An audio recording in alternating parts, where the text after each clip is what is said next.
Good evening. ভালো আছো তো সকলে? চলো আজকে আমরা পরিবেশের গুরুত্বপূর্ণ কিছু গাছ সম্পর্কে আলোচনা করব। তো যে গাছগুলোর সম্পর্কে তোমাদের পড়া আছে সেগুলো হচ্ছে বাঁশ গাছ, শাল গাছ, সুন্দরী গাছ। তো এই গাছগুলো সম্পর্কে আমরা জানার সঙ্গে সঙ্গে তোমাদেরকে আমি একটা করে ইউটিউব ভিডিওর সাহায্যে এই গাছগুলোকে দেখাবো, এবং সেই গাছগুলো তোমরা অনেকে দেখেছো। তো যদি কেউ না দেখে থাকো তাহলে এই ভিডিওটার সাহায্যে তোমরা গাছগুলোর সঙ্গে পরিচিত হতে পারবে। তো বাঁশ গাছ অতি পরিচিত আমাদের একটি গাছ, তাই তো?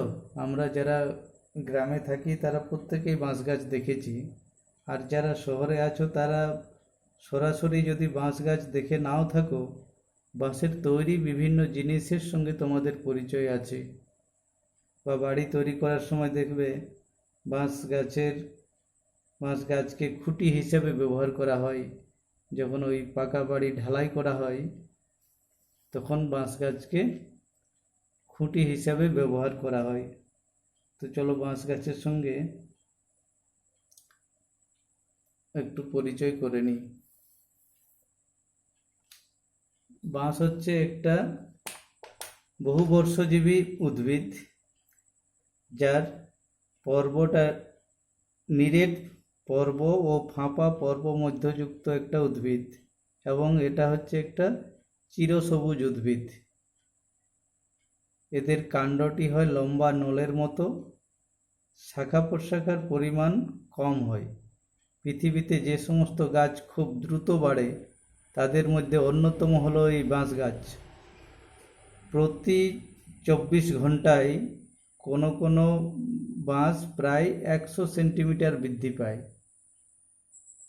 তাহলে যে সমস্ত গাছ খুব দ্রুত বাড়ে তাদের মধ্যে অন্যতম একটি গাছ হলো এই বাঁশ গাছ, যা প্রতি 24 ঘন্টায় প্রায় 100 সেমি পর্যন্ত বৃদ্ধি পেতে পারে।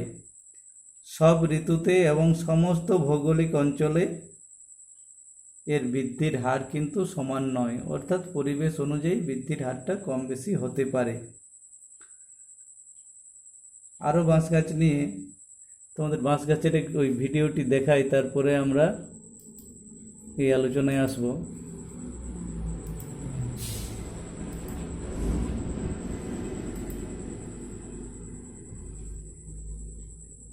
দেখো, খুব মোটা বাঁশ গাছ, সোজা সোজা, শাখা প্রশাখা খুবই কম হয়।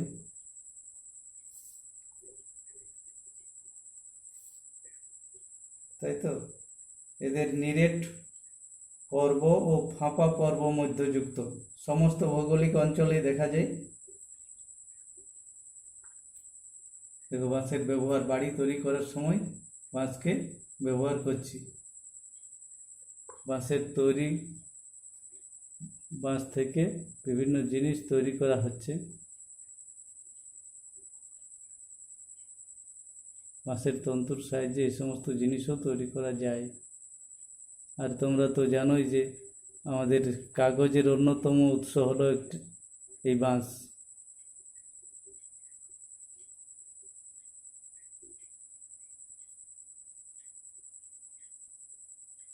নানা ধরনের হতে পারে, কোনো বাঁশ গাছ খুব অনেকটা মোটা হয়, কেউ অনেক বেশি লম্বা হয়, কেউ কেউ আবার ছোট হয় কিন্তু খুব শক্ত। বিভিন্ন ধরনের বাঁশ গাছ আছে, আর বিভিন্ন পরিবেশে এরা জন্মাতে পারে।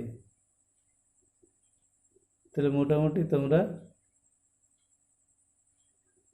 এই বাঁশের খুঁটি সবাই তোমরা দেখেছো।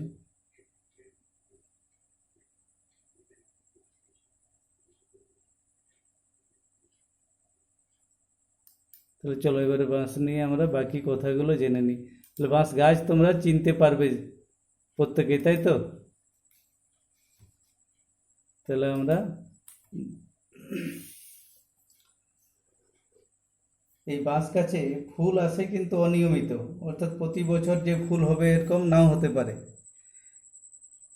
কিছু কিছু বাঁশ গাছ আছে যাদের ক্ষেত্রে 65 বা 120 বছর পর পর ফুল আসে। বাঁশ গাছে ফুল ফোটা নিয়ে বিজ্ঞানীদের মধ্যে নানা রকম মতবাদ চালু আছে আর কি। কেউ কেউ বলেন যে পরিবেশগত প্রভাবে বাঁশ গাছে যখন বিপদ ঘণ্টা বাজতে থাকে তখন বাঁশ গাছ তার অঙ্গজ বৃদ্ধি বন্ধ করে জননগত বৃদ্ধি ঘটায়। তখন তার দেহের সমস্ত শক্তিকে ফুল ফোটানোর কাজে ব্যবহার করে। ফুল ফোটার পরেই বাঁশ গাছের মৃত্যু হয়। বাঁশ গাছে যখন মাস ফ্লাওয়ারিং ও ফল হওয়ার ঘটনা ঘটে তখন সেই অঞ্চলে ইঁদুর জাতীয় প্রাণীদের অত্যধিক হারে সংখ্যা বৃদ্ধি ঘটতে দেখা যায়। তখন তারা শস্য ক্ষেতের ও গুদামের শস্য খেয়ে শস্যহানি ঘটিয়ে দুর্ভিক্ষের সম্ভাবনা সৃষ্টি করে। আর ইঁদুর বাহিত যে সমস্ত রোগ আছে অর্থাৎ টাইফাস, প্লেগ, এই সমস্ত রোগের সম্ভাবনাও বেড়ে যায়, এমনকি মহামারী পর্যন্ত হতে পারে। আবার একসঙ্গে অনেক বাঁশ গাছের মৃত্যু ঘটার ফলে এবং নতুন বাঁশ তৈরি না হওয়া পর্যন্ত স্থানীয় মানুষ আরও এক সমস্যার মুখোমুখি হয়।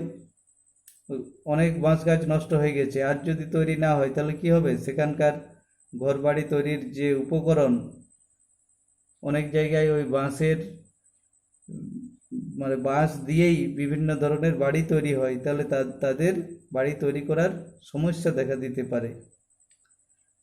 বঙ্গোপসাগরের উপকূল বরাবর জন্মানো বাঁশ গাছের একটা প্রজাতির নাম হচ্ছে মেলোকার্না বেম্বোসয়েডিস। এতে প্রতি 30 থেকে 35 বছর অন্তর অন্তর ফুল ফোটে ও ফল আসে। তখনই এই ক্ষতিকর প্রভাবটা লক্ষ্য করা যায়। তাহলে বাঁশ গাছে ফুল আসে কিন্তু অনেক দিন পর পর। চলো এবার জেনে নেওয়া যাক বাঁশ গাছকে আমরা কি কি প্রয়োজনে ব্যবহার করি। বাঁশ গাছের নরম কাণ্ড, গোড়া আর পাতা এগুলো অনেক প্রাণীদের খাদ্য। বিশেষত চীনের জায়ান্ট পান্ডা,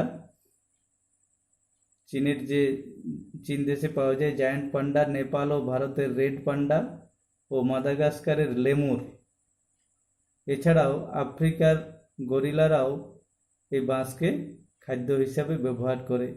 এই পান্ডাদের একটা প্রধান খাদ্য কিন্তু এই বাঁশ। শিম্পাঞ্জি ও হাতিরাও বাঁশকে খাদ্যরূপে ব্যবহার করে।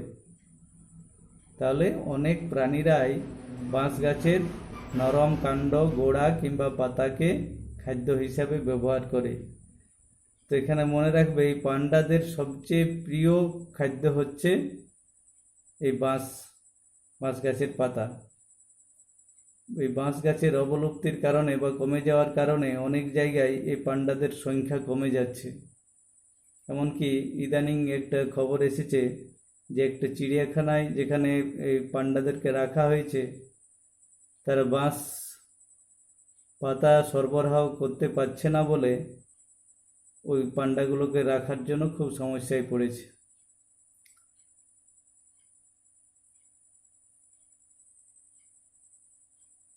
আবার বাঁশ গাছের আরেকটা ব্যবহার, একটা খুব মজার ব্যবহার, লাওস, মায়ানমার, থাইল্যান্ড ও চীনের উনান প্রদেশ, এই উনান প্রদেশটার সঙ্গে এখন তো আমরা সবাই পরিচিত হয়েছি যে করোনা ভাইরাস উনান প্রদেশেই প্রথম হয়েছিল। তো যাই হোক, এই সমস্ত যে জায়গাগুলোর নাম বললাম, লাওস, মায়ানমার, থাইল্যান্ড ও চীনের ইউনান প্রদেশে জন্মানো বাঁশের গোড়ায় এক ধরনের পোকা জন্মে। এই পোকাগুলো বাঁশের নরম কাণ্ড খায়, আর স্থানীয় মানুষজন ওই পোকার লার্ভাদেরকে খাদ্যরূপে গ্রহণ করে। তাহলে বাঁশ গাছে যে পোকা জন্মেছে সেই পোকার লার্ভাগুলো অনেক মানুষই লার্ভাগুলোকে খাদ্য হিসেবে ব্যবহার করে। এছাড়াও বাঁশের গোড়া থেকে বেরোনো নতুন কচি কাণ্ড এশিয়ার বিভিন্ন দেশে অত্যন্ত সুস্বাদু খাদ্যরূপে ব্যবহৃত হয়।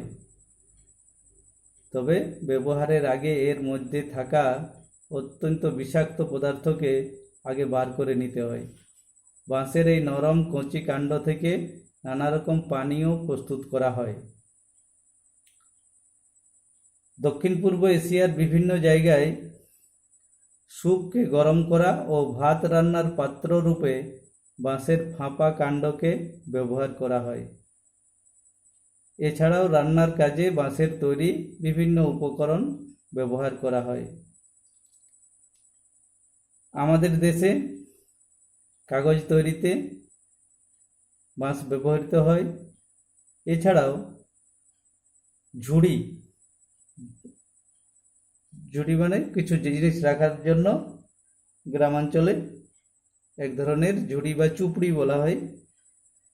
এই ঝুড়ি তৈরিতে, ছাতার বাট তৈরিতে, ফুলদানি, ট্রে, বাঁশি, বিভিন্ন ধরনের খেলনা, এমনকি ঘর সাজানোর কাজেও বাঁশের বিভিন্ন অংশকে আমরা ব্যবহার করি।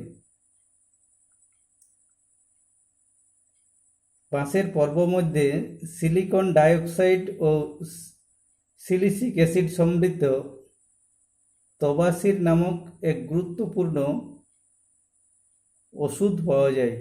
তাহলে বাঁশ গাছ থেকে সেই বাঁশ গাছটার বিজ্ঞানসম্মত নাম হচ্ছে, মানে সেই প্রজাতিটার ব্যাম্বুসা অরান্ডিনেসিয়া। ব্যাম্বুসা অরান্ডিনেসিয়া এই প্রজাতির বাঁশ গাছ থেকে তাদের পর্ব মধ্যে সিলিকন ডাইঅক্সাইড ও সিলিসিক অ্যাসিড সমৃদ্ধ তবাসির বলে একটা ওষুধ প্রস্তুত হয়, যা হাঁপানি, সর্দি কাশি ও বিভিন্ন সংক্রামক ব্যাধির চিকিৎসায় ব্যবহার করা হয় এই তবাসিরকে। তো এই বাঁশ গাছের প্রজাতিটার নামটা মনে রাখবে, এর নাম হচ্ছে ব্যাম্বুসা অরান্ডিনেসিয়া।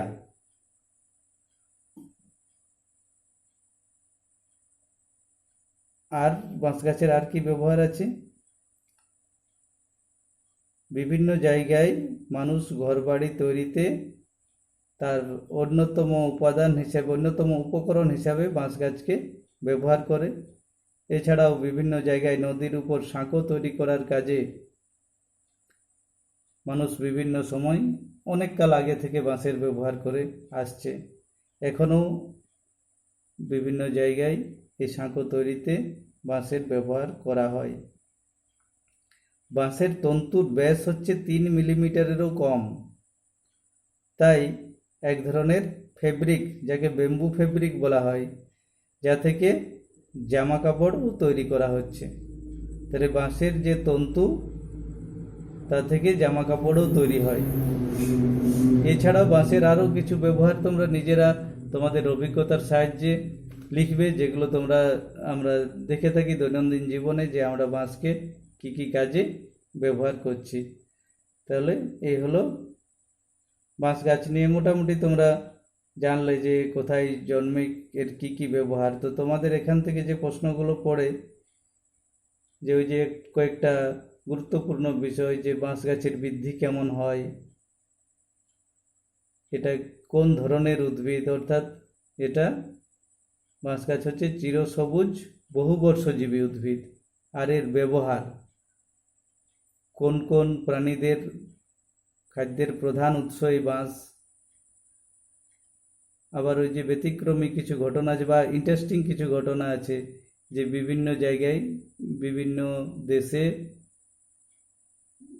বাঁশ গাছে জন্মানো এক ধরনের পোকার লার্ভা, সেই লার্ভাকে মানুষ খাদ্যরূপে গ্রহণ করে, এই দেশগুলোর নাম। আর এই তবাসির বলে ওষুধটা কোন বাঁশ গাছ থেকে পাওয়া যায়। তাহলে আমরা বাঁশ গাছ নিয়ে মোটামুটি জানলাম, তাই তো? চলো আগামীকাল আমরা কচুরিপানা নিয়ে জানবো।